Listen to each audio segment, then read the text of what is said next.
Yes, sir.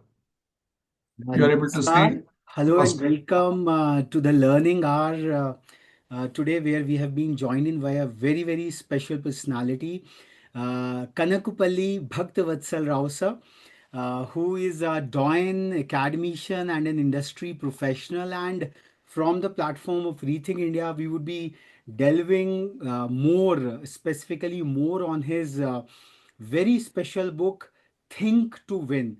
And Dr. Rao has brought about 101 use cases of diverse thinkings, because these are the times of global geostrategic convolutions whereby an entire re-engineering of the global spaces is happening, as we are witnessing all through.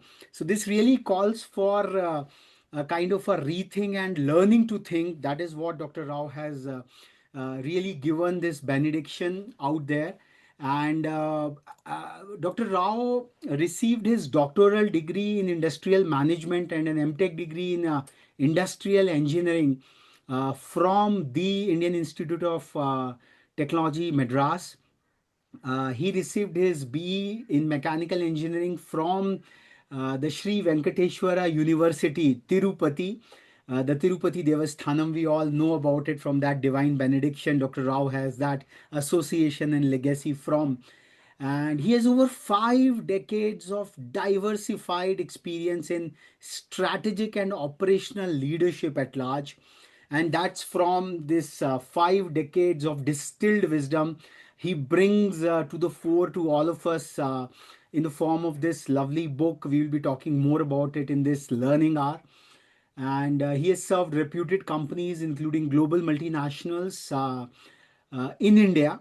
And Dr. Rao's last formal assignment was as the managing director and the executive chairperson of the Hospira Healthcare India Private Limited, which is a Pfizer company.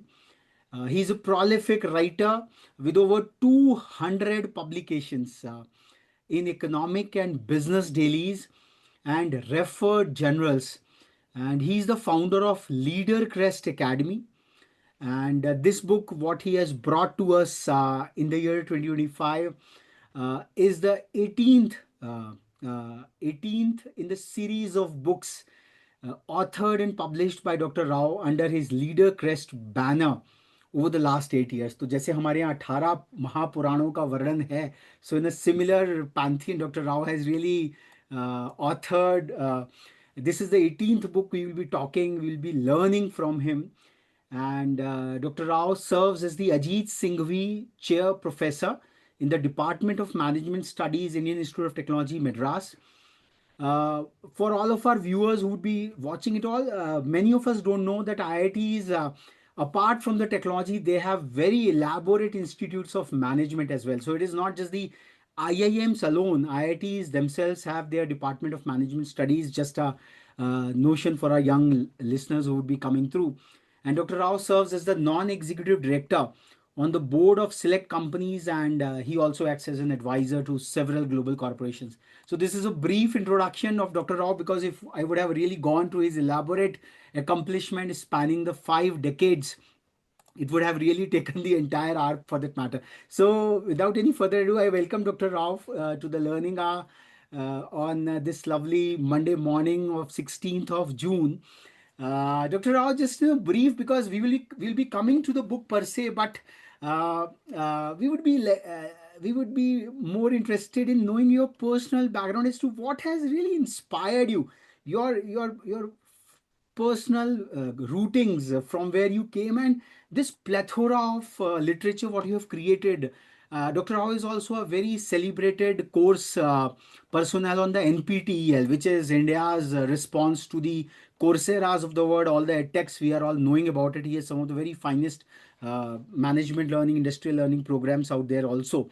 So we would be really the this learning art would be in three phases: the man, the mission onto which he is really working towards, and the message he really wants to convey through this fabulous book, especially Think to Win, which is on the paradigm of thinking, one of the latest and very pertinent, relevant to the Indian circumstances, because Chintan, Manan, Nididhyasan, India as a, the Indic pantheon is replete with thinking paradigms for that matter. So, Dr. Rao, the man, let's learn from himself, his rootings, his backgrounds, and his entire journey, academic and then professional, in a brief, and then we'll move on to the mission and the message part of it. Sir. Thank you. Thank you very much, sir. And it is so kind of you to have invited me to this learning hour. I think it's a great initiative.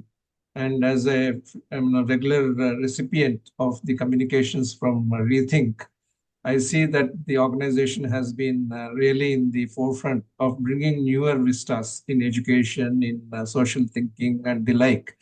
And I'm very glad that this learning hour is a new initiative, which is trying to encompass newer concepts that are rolling out in India as we go on our mission of Viksit Bharat 2047. And thanks for choosing this book and me for talking about, as you said, me, the journey and the book, and also share any other thoughts which you may be prompting me to think about. So, first of all, about myself, I'm the yesterday was the Father's Day, so and obviously Mother's Day also happens. So, like all of us, we are indebted to our parents. So, pranams to all our respective parents, and we are what we are because of them. And I was blessed in a way because my father was a principal of an educational institution. So, from childhood, I would have seen him, you know, lecturing and then administering the college and then the dynamics of education. And my mother was also, though housewife, quite literate. So they have possibly placed the roots of learning and roots of sharing both genetically and by upbringing or by my own observation. But as with everything, parents want their wards to do something different from what they have been doing. So my father's passion was that I should be a doctor. Mm-hmm. And I almost came close to that because I got the seat in 1970s in engineering, Mm-hmm. and the medicine seat I got the next year. But somehow I chose to stay on in engineering, not to the greatest liking of my father. He said that you should have been a doctor, and that's a great profession. Then that's remained in my mind. Mm-hmm. So the so I wanted to fulfill that aspiration, and the closest I could come to that as I proceeded in my life's journey was to be a pharmaceutical industry person. That's how I think destiny somewhere makes us diverge from our goals, but also helps us converge also at some point of time. And how does all of these things happen? These things happen somewhat unknowingly, unconsciously, subconsciously, and also with deliberate action, and at times by default, and many times by pure luck as well. So I was thinking as I was working my way through the organizations and learning as also teaching, because teaching has always been a passion with me. So even when I was working as a manager, leader, or overall corporate head, I was sharing my perspectives at various institutions, most notably IIT Madras, which was the alma mater for me. I was thinking that most of the literature we have in management field is all West driven. Our IIMs, Mm-hmm. even our DOMs, IIT Madras, they're all Western management education driven. We don't have frameworks, constructs, concepts which are Indian in a way of speaking. Not that Indian management is going to be completely different from the Western management, because basic principles are same, like the span of control, authority, accountability. These are the basic principles that are same. But what we need is Indian role models, Indian constructs, Indian contextualization, so that we connect ourselves and also let our learners also connect with the Indians. So my passion has been to develop a new genre of books which are focused on the Indian situation. So I started writing after my retirement. I started writing, and the first book was From Startup to Ramp Up. It was on entrepreneurship in 2016, long before startups became a kind of buzzword in Mm-hmm. India. Mm-hmm. I felt the need for that and started Mm-hmm. my humble writing journey. Thereafter, I proceeded in three different ways. The first way was to choose a particular Western management topic Mm-hmm. and then critique it Mm-hmm. that and indigenize it. So like that, I published 5 books, including the startup to ramp up. Mm, And I chose a, let's take competitive strategy, a contemporary take. I have taken Porter's principles of five forces theory and competitive advantage, and talked about what it lacks in mhm, terms of the contextualization. Like it didn't think of global liquidity as a major force, mhm, and I talked about the importance of that. So that was one way of looking at the book writing journey I have had. So the first 5 books were based on specific themes and specific topics, and then Leadership for India Inc. is completely Indian and mhm, indigenous. Talked about Indian leaders, what they are. Some are national rationalists, some are value differentiators, some are erudite thinkers. We have had so many leaders in India, from V. Krishnamurti, S.V.S. Raghavana, public sector undertakings, to whom we have as N. Chandra or Anand Mahindra of the private sector. We have had multiple leaders, A.M. Naik, Mr. Narayan Murthy, Azim Premji. So all of these leaders haven't had exposure in the global arena. They have exposure as achievers of the corporate revenues and profits. But what do they represent? Like we talk about Steve Jobs, we talk about Jeff Immelt, we talk about GE former head Jack Welch, etc. But we don't talk in the same vein in detail about our leaders. So I thought that I should focus one of my works on that. That's how Leadership for India Inc. Special Treatise was born. And I had the habit of practice rather of giving first book to, apart from putting it before God, the next book was being sent to Ratan Tata. That was mhm, my habit. mhm, So he gave a very beautiful note on the Leadership for India. He started off saying that for some strange reason, mhm. when I was about to go to bed, I saw this book titled The Leadership for India Inc., an experiential treatise, and that intrigued me. So I took took the book in my hands with the objective of just flipping through. But then I could not place it down. I completed the reading of the book in one go before I retired to bed. And this is a book whose concepts have to have broader exposure in the Indian industry and business. So that was a very illuminating moment about Ratan Tata himself and his outlook, and also an inspiration. It is not about the number of books you sell commercially, but it is about a discerning reader, a statured individual saying that yes, there is worth in your books. So um, uh, any encouragement of my books which is received, like for example your forum, means a lot more than the royalties I may receive or the number of books I may get. And my emphasis all through has been on writing, writing, writing, Mhm. because all we know that our lifetime is limited. And one, we can try to go through multiple revisions, go through an editorial house, probably publish one sterling book at the end of the thing, again aligned to their thinking process. But then there is so much to share. So just Yeah, I yeah. keep writing And as we like. can see that Sir has innovated upon the conventional acronyms like STEM. He has expanded into strategy. He comes from the management background, a kind of a Prabandhan Vyasa, strategy, technology, entrepreneurship management. And then somewhere he has also touched upon the theme of dharmic management, lessons from the Indian social ecosystem. And the entire discipline of Indian systems of management, ISM, from Professor Chakravarti from IM Kolkata to a lot of other doyens like Sir, is really taking forward that Indian knowledge systems, the IKS division at AICT in a way. And what we actually see that when the Mahakumbh happened this year, there was a lot of talk about Harvard coming to India, a lot of socio-economic studies. We all rely phenomenally only on the westernized institutions. We hear a lot about navics, we hear a lot about our brahmos,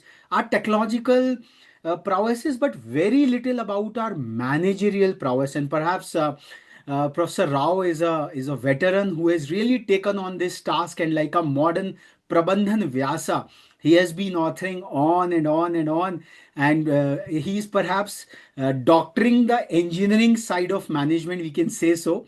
His father's dream of making him a doctor, and he's really brought it about. And before now coming to the mission, like we saw the mission of the books, he's authoring on and on, creating content for the young learners to really get anchored, because technology is universal, but management paradigms are deeply rooted into our cultural and civilizational ethos. And that's where the work of Dr. Rao is so very phenomenal and so very pertinent. And all the vision what we see, the Vikasit Bharat, the Atmanirbhar Bharat, the Divya Bhavya Bharat, it all has to be anchored somewhere or the other into these management principles, because our DRDOs, ICMRs, ICARs, everyone would be producing technology at IITs, IIMs and all. But then to market it across, to really make it, like for example the UPI, it is an Indian engineer's product, but sorry to say that 84% of it, the market is controlled by just two American corporations, despite the technological platform being our own. So somewhere or the other, these very knowledge driven patriotic or management frontiers would help our own managers, our own leaders across to really champion our own Indian national platforms to really rise high on the global committee for that matter. I would just take a brief that thinking, because the subject matter of Dr. Rao's book is all about thinking, and that is where thinking is important. We have to somewhere rethink about India. And I would really like to start the message of think. This is Sri Aurobindo's aphorism, the modern yogi of Sanatan Bharat, and he says, he exhorts that our first necessity, if India is to survive and do her appointed work in the world, is that the youth of India should learn to think. And that's where I think Dr. Rao has come, and he has really given us a treatise, an entire workbook to learn to think on all subjects. There is a lot of talk about mental models today, the top notch business investment people from Warren Buffett to Charlie Munger and all. And they are talking about the convergence of disciplines which give rise to mental models rather than a siloed approach of learning.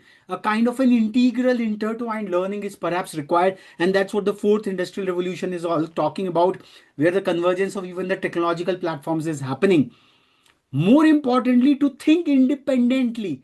And that is something which I think we would really request Dr. Rao to touch upon, how he has expanded on that. Fruitfully going to the heart of things, not stopped by their surface.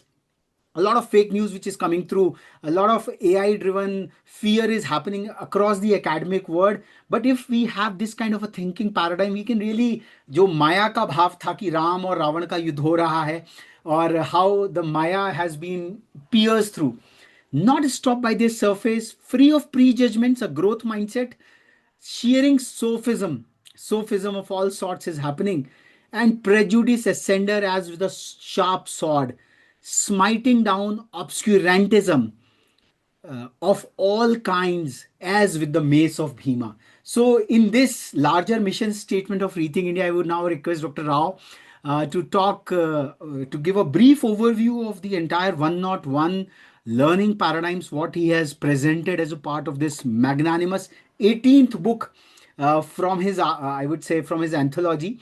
Dr. Rao, sir. Yeah. So let me talk about this book now. As I was going through my career of, as you rightly said, 50 plus years, and also the academic world happenings. So I was looking at one particular thing. Everybody looks at the final A, which is the accomplishment, achievement. Some talk about actualization. We are all focused on that. But before that, three things have to happen. One, we have to think. Second, we have to express ourselves. And third, we have to act.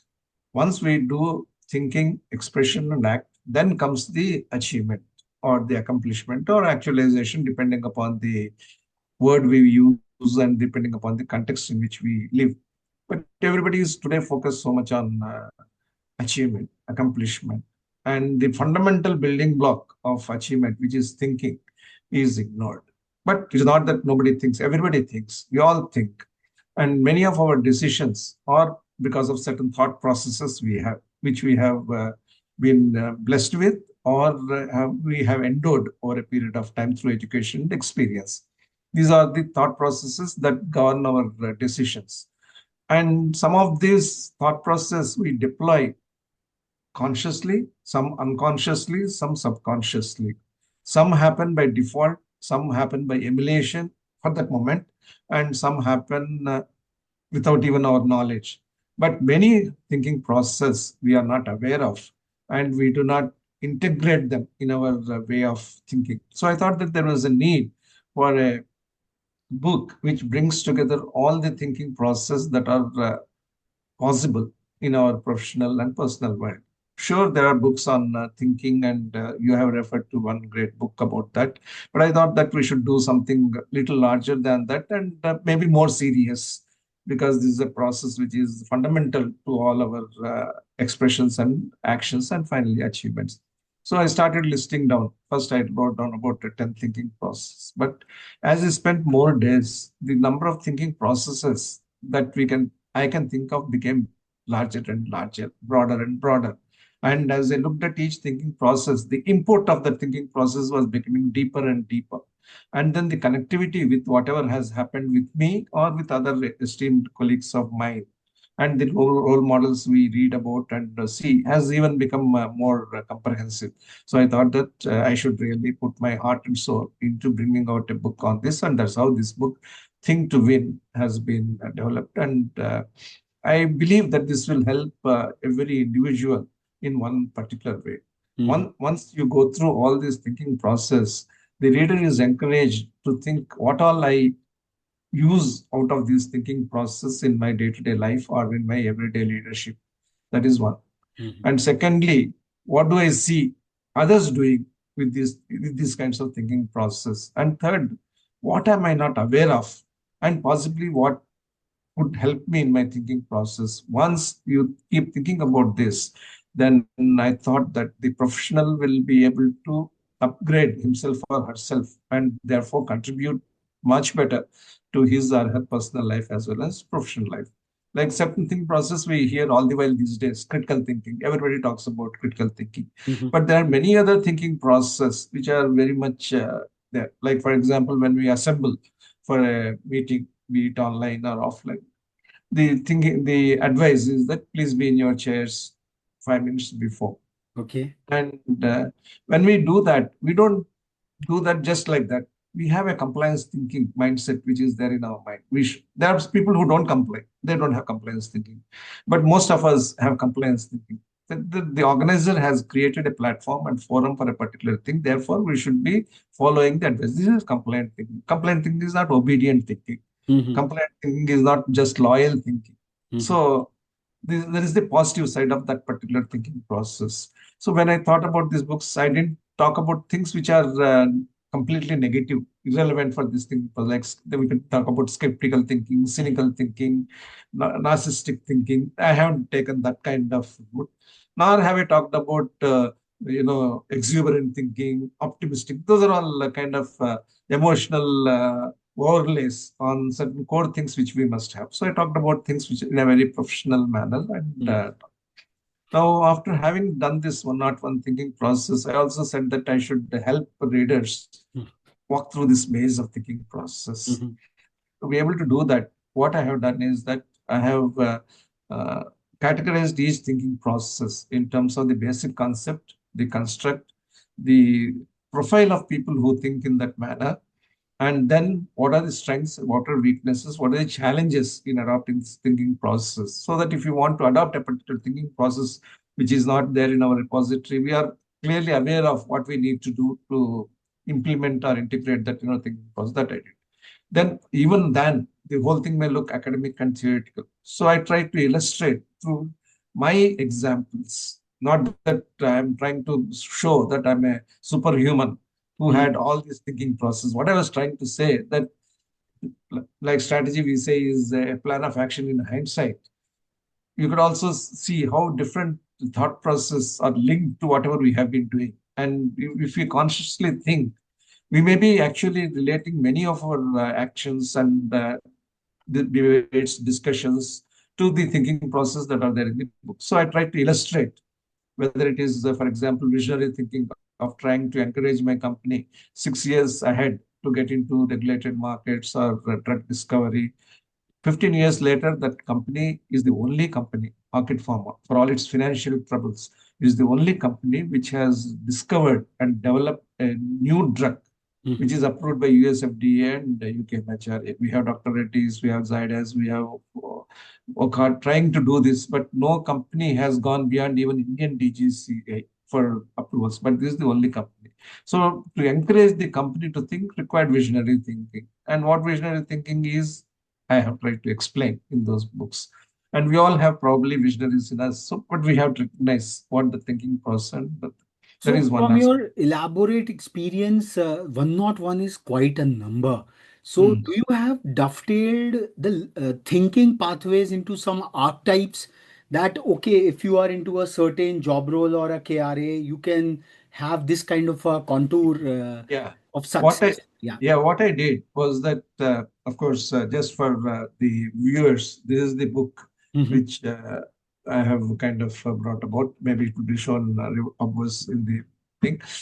Uh, what I have done is to classify these think one not one thinking process into thought-wise manageable thinking process. While each is individual, each is also related in some way or the other, some more related to certain group and some more unrelated to certain. So I thought about many aspects such as, I don't know whether we can share from thing. Do you think I can share? Yeah, I can, sir, I can enable that. Yeah, you can. I can share it. Let me give me a minute to try to share Sure, some. sure, sure.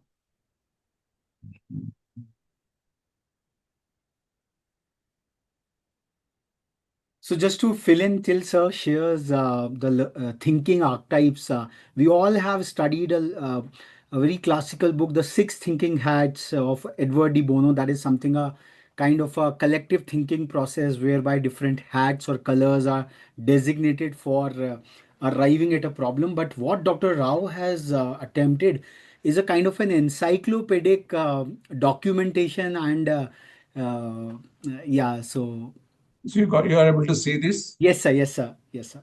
So what I mean, I'll just touch upon a few things here. One, I try to distill this entire book in terms of a Hmm. forward, talking about thinking as a cognitive process and also as a very practical process of what we go through. So I try to define what thinking is, then why it is the foundation of all human endeavor, etc., and how each chapter is categorized in terms of one thinking process, and how it has two parts, and that I have explained just now. The idea is that you should be able to refer this thinking process at any point of time. So the way I have done is that I have organized everything in an alphabetical order, so the reference will be easier. Like abductive thinking, although it's very unusual for most of Hmm. the people, comes in number one. Visionary thinking, which everybody aspires for, comes in the end because of A and B being the starting letters of those two things. But most important for the reader at the end of the reading exercise or even before the reading exercise is the synthesis chapter. What it does is to classify all these thinking process into certain groups or clusters, Hmm. which together have a relation within themselves. Hmm. This chapter covers these interrelationships. Okay. And the second is that there are also pairs like convergent thinking and divergent thinking. This is a pair. And it Hmm. doesn't mean that if we are convergent thinkers, we will never be using divergent thinking. Depending upon the context, we can be a convergent thinker today, and 3 years down the road, we could be a divergent thinker as well. So there are very important pairs of this thinking, which are very relevant as well. So this is the whole number of thought process that I have talked about. Something like, some are very complex to talk about, like ampliative thinking, analogical thinking, and some are very relatable, like aspirational thinking, assertive thinking. But in all these things, I have tried to get into the roots of this thinking process and the determinants of how we can think forward on those kinds of thinking process. So let's go to the synthesis portion. Hmm. The synthesis portions talks about the clusters. See, Okay. logic is one of the very important driver of our thinking. Much of our thinking is because of logical thinking, and many people who have done thinking in through logic have also succeeded very well. And lawyers are not only lawyers; they have also headed huge organizations as well. So under the logical cluster, just to talk about one example, we have abductive thinking, ampliative thinking, analogical thinking, deductive thinking, inductive thinking. These are the six or seven ways in which we talk about the logic being the driver of our thinking process. This may be very useful for lawyers or lawyer-like functionaries in organizations. But depending upon our circumstance, we are also logical in our thinking, and we need to understand this thinking process much better. But most people are used to functional cluster. That is, things we use in day-to-day life and day-to-day professional life, like practical thinking, pragmatic thinking, reactive thinking, segmented thinking, tactical thinking. These are all functionally very relevant thinking process. What is see, when somebody asks me a question, suppose in an interaction, my thinking will be reactive. I cannot use proactive thinking as a functional thinking process because when 100 people are there who are attending a meeting, I cannot imagine what all 100 will be saying. That would be taking me off the rails. What I should be good at is reactive thinking. Somebody has asked me a question, I should be able to react. And while doing so, I should be functionally well endowed. I should be practical. I should be pragmatic. I should talk about the focus with which the question has come about, and I should also be contextual depending on the nature of the meeting. So this is a functional cluster of thinking process. Mhm. Then we have relational clusters, which are trying to give a shape to the thought process, to the practical endowments that come out of this thought process, like abstract thinking, adaptive thinking, aesthetic thinking. Architects are very good, civil engineers are very good, the design studios are very good in these kinds of relational thinking process. They don't say that this is the model I thought about and this is it. No, they don't. They are dynamic. They keep thinking about relationships in a very fluidic manner. They are very qualitative. They first the look, feel, how does it come? Those are the kinds of thinking process that come in the relational cluster. Then we have, of course, the productivity cluster. That is, how do we do things more efficiently, more effectively? Agile thinking, collaborative thinking, concurrent thinking. These are all the thinking process that Mhm. take us to our competitive advantage in real life as well as in corporate life. Then we have differentiating cluster, because for us to succeed, every individual has to be differentiated in one form or the other. There could be as many differentiations as there are individuals, but the way we think about our differentiation is very important. So analytical thinking, conceptual thinking, contextual thinking, these are all differentiating thought processes that will help us be better than others. We see one particular event happening, but a granular thinker goes below the event, understands, granulates the entire sequence of happenings that has contributed to that event. We will be able to also think about contrarian ways of why this has happened this way and what should be done, and finally arrive at a way by which this response mechanism could be differentiated. Then we have innovative cluster, where we talk about disruption, creativity, innovation, lateral thinking, out of the box, pioneering thinking, etc., etc. Then we have personalized things. That is, some things are very dear to us, very innate to us. And some people are emotional thinkers to a greater degree. Some people are more empathetic than others.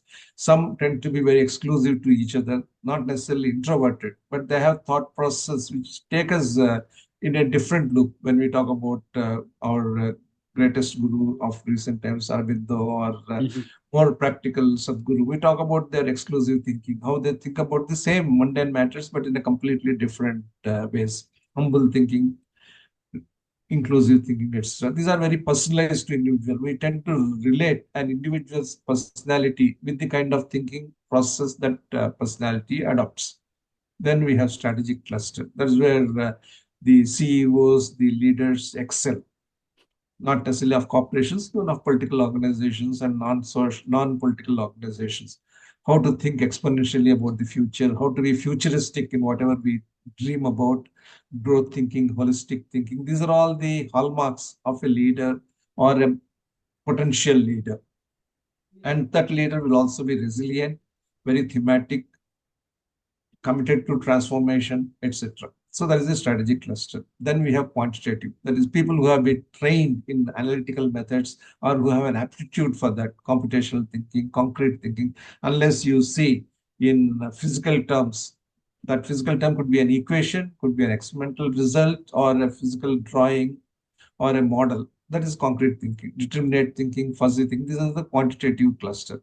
Then I talked about compliance cluster in the beginning, and which is the very mindful, very aware thinking. It's not about just obedience. We are aware about what we are and how we belong in this ecosystem. We are introspective, we are mindful, we are reflective, we are responsible, we are service oriented in our thing. This is the compliance cluster. And then all of these things, again, have to be seen in terms of the respective pairs. So we talked about abstract thinking and concrete thinking being a pair, Hmm. abductive thinking and deductive thinking being a pair, exclusive thinking, that is all myself, my personality, and inclusive thinking, all about my people. That is a pair. Flexible thinking and pattern thinking. Granular thinking, that is going to the nuts and bolts, the smallest event that we can think about, or smallest trigger we can think about. Granular thinking, but holistic thinking, Hmm. ability to think of the entire canvas at one go, like a movie director thinks about the entire 3 hours movie and 300 hours of his taking into just one particular holistic map. That is the holistic thinking. Individualistic thinking versus inclusive thinking, etc. And why have I paired them? These are not two opposing poles. These Hmm. are poles which are relevant for Hmm. us at different points of time. We may not be able to do a convergent thinking and divergent thinking at the same time in this for the same application, but definitely we can be a convergent thinker at some point of time, divergent thinker at another point of time. So it's not a question of choosing one thinking process or one thinking cluster over the others, or even thinking about one pole of a thinking pair compared to the other pole of the thinking process. So these are all interrelated. We all need to understand these things and start applying them in our mind. Now, each of these things gets support from other thinking process, and the more we are self-aware of the thinking process we are deploying, and we need to deploy, our own ability to contribute in Hmm. our day-to-day life and professional life becomes increasing. So And the so final, and yeah, last thing, yeah. the final advice I left with for the readers is that we shouldn't be overwhelmed about all these one not one thinking process, and try to use these things as a textbook kind of mastery. Hmm. We need to master them at some point of time, or most of them, but we need to have a simple threefold action. We have to become stronger in our native thinking process, because God has gifted a certain thinking process, and we have learned through our parents, our upbringing, our education experience, certain thinking process. These are somewhat native to us. Second, we have to acquire a similar hold on other adjacent thinking process within the compliance cluster. If we are good in one process, let's understand that we can be good in a related process also. Same with strategy, same with visionary, same with functional, etc. Then we also look at the successful role models, the thinking process they are adopting, and try to integrate them into our thing. And then use this process individually and collectively, so that we can make a mark at work or in life. This is a continuous process.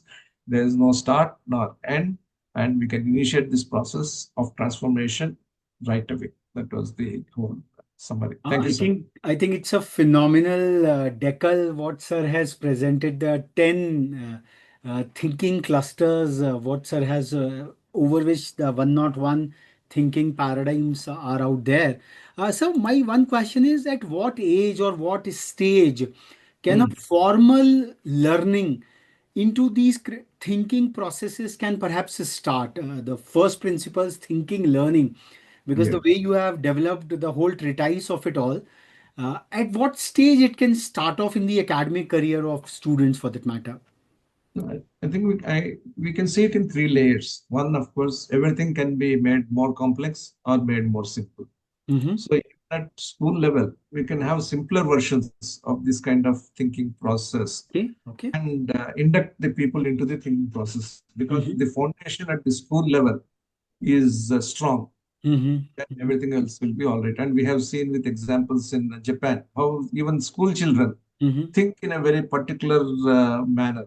I don't know what the situation is. When I was visiting Japan, I could see that even school children have got the A3 sheet of paper where they describe the problem, the inputs, the status and how do they solve. It's a kind of standardized across all the Japanese schools, Mhm. and that's what is carried over into the corporate world also. So So do you also plan to bring about kind of a workbooks, companion workbooks, whereby depending on certain traits, I can archetype myself that what kind of a thinking I possess, the reverse assessment kind of a, because what is coming through it, it is also creating a light of modern psychological personality types.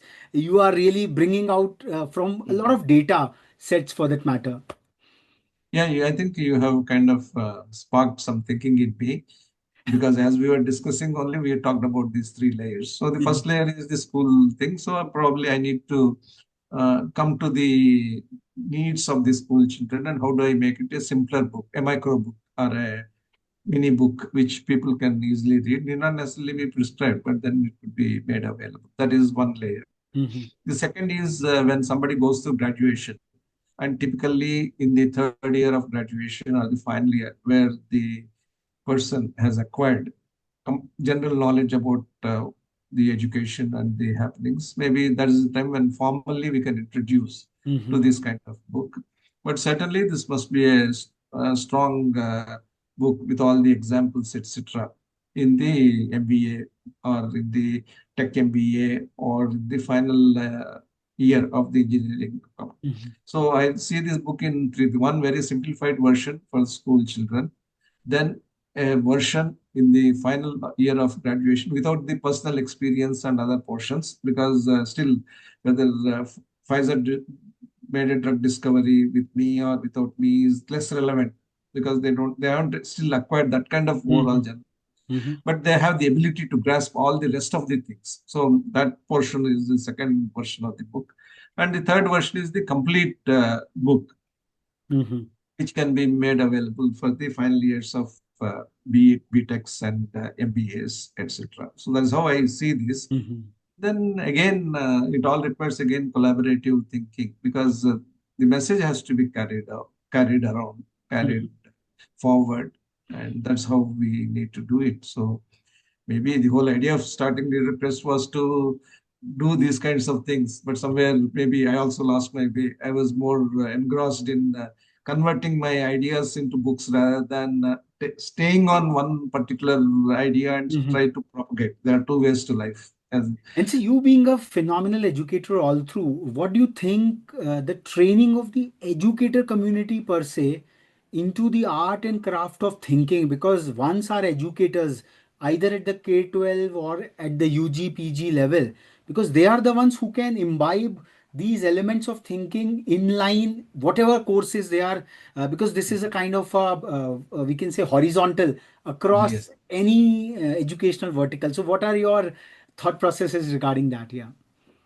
See, the education system in India, at least even in elite institutions, is very specialized. And that specialization, I wouldn't say whether it is benefit or malaise or whatever, is coming to various other walks of life, including healthcare, and Mm-hmm. everything is so specialized that if you really want a comprehensive understanding, you got to go to either 10 professors or 10 doctors, just Yes. to kind of simplify the paradigm which we are faced with it.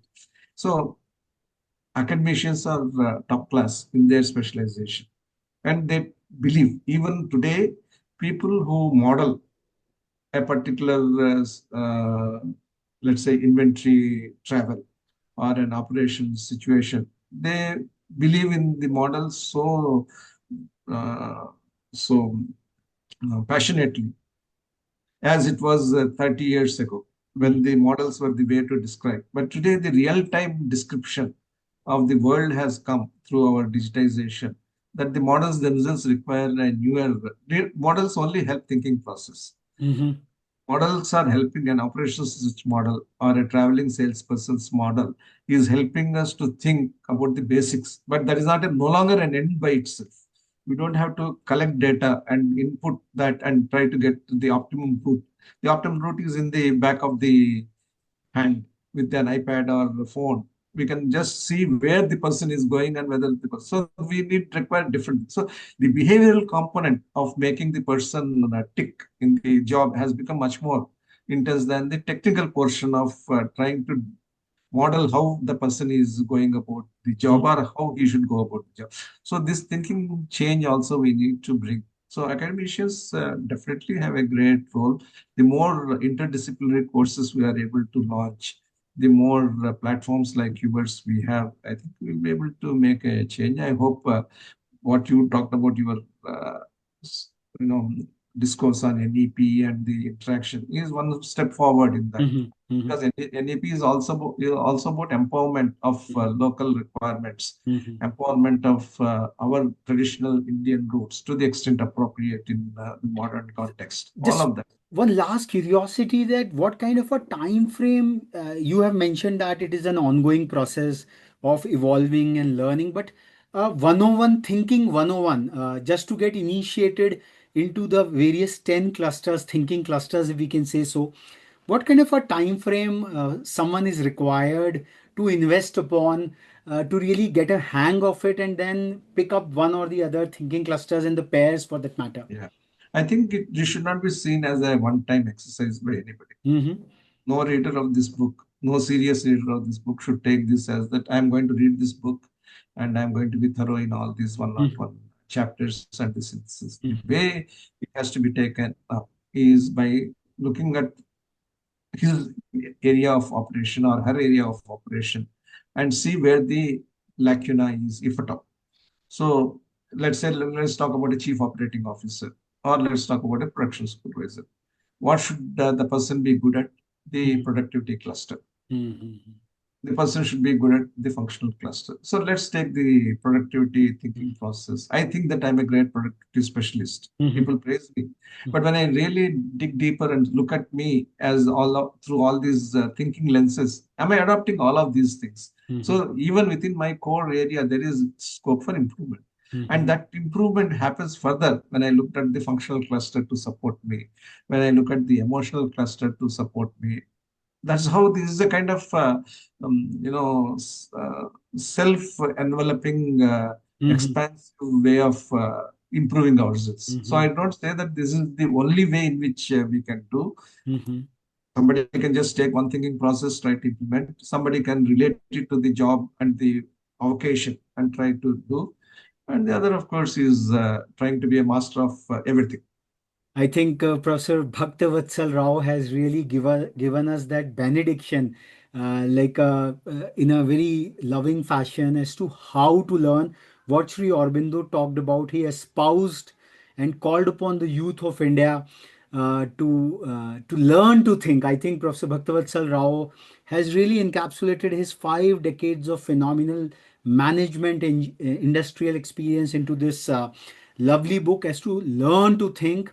And whatever 10 clusters, whatever six thinking hats we all have been really thinking about, trying to make sense of complex problems, Dr. Rao has expanded it so very beautiful into 10 clusters. And the beauty of his work is in the Indic paradigm, it's an additive one, it's a convergence of it all. Even the pairings, they are not polar opposites, they are yugmas, like the spin quantum numbers of the electrons for that matter. They all complement with each other, and that is complementarity, purakta. It is the civilizational foundation of Sanatan Bharat, and perhaps this in itself is a great work to come forward, a real Indic management genius in Professor Rao. And we hope that this book is not just a book, it becomes a complete phenomena. It becomes a kind of a movement, because we cannot qualify a particular thinking. Sir has, in his foreword, talked a lot about the whole psychosomatic process of thinking per se, how it actually happens in the human computers, because now the convergence of biology and computational Mm. sciences is happening. The artificial intelligence, in the era of artificial intelligence, perhaps this is the lone staff, this is the lone differentiator which would perhaps make the classical Turing test can always be taken over by the paradigms of thinking what Professor Rao has mentioned about, because it's very difficult to understand with the kind of implosion of information, fake news, all kind of deceptions happening. Oh, whether it is real, can it be real, so and so forth. So I think it has got innumerable applications, and we hope and pray, and from the House of Rethink India, we would really love to take it forward, because thinking is the bottom line of it all, the original civilizational thinking. Because then only when we go to the root of things that Sri Aurobindo said, sharing sophism and prejudice ascender as with a sharp sword. Sir has given 101 swords to really shear that sophism and prejudice, which remains in this neo colonial era as well, because a lot of power shifts are happening all through. And also these thinking paradigms would also help the obscurantism of all kinds, like with the mace of Bhima. With this, we really thank. I would request Dr. Surbhi, the president of Rethink India, who being a doctor herself, and Dr. Rao was a. He said that he moved from being a doctor to an engineer and then to an industrial engineering pharmacology super specialist, and giving us this jnana from his great experiences out there. So quick word of thanks from you, Dr. Survi, and then we will close this learning hour. It has been phenomenal learning, I think, and this book of 101, I think it really needs to be procured, treasured, like a dictionary. It's a kind of a dictionary of, because sir has alphabetically listed all the thinking paradigms. तो स्व संस्कार की परंपरा में we will move forward. Doctor Surabhi. So I take this very precious opportunity and moment, Pranam sir, to really from the bottom of our heart and from all our team at Rethink India, thank Professor C. Bhaktavatsala Rao, sir, from the house of the institution of IIT Madras, and it has been really truly a very, I'm sure for the audience too, a very divine and a very learned learning hour. So because think to win is something so very important for today's youth, especially, and when we are barging ahead for our post graduation corporate experience and learning, learning never stops. I, as a medical student, I call myself a medico, but more so a medical student, because learning is something which never stops, whether you are at whatever age, whatever stage in life. And I think this is the pinnacle of the learning hour, when Honorable Bhaktavatsala Rao sir has illumined us all about think to win. We have heard a lot from Sigmund Freud about born to win, but then think to win. First, you have to think, and then only you are born to win. So to bring that adage into truthful action, I thank once again, sir, आपको भूरी भूरी साधुवाद, and it's truly our privilege and honor from the House of Rethink India. Thank you so much, sir. Pranam. Pranam, pranam, sir. Thank you. Thank you. Thank you very much. Thank you.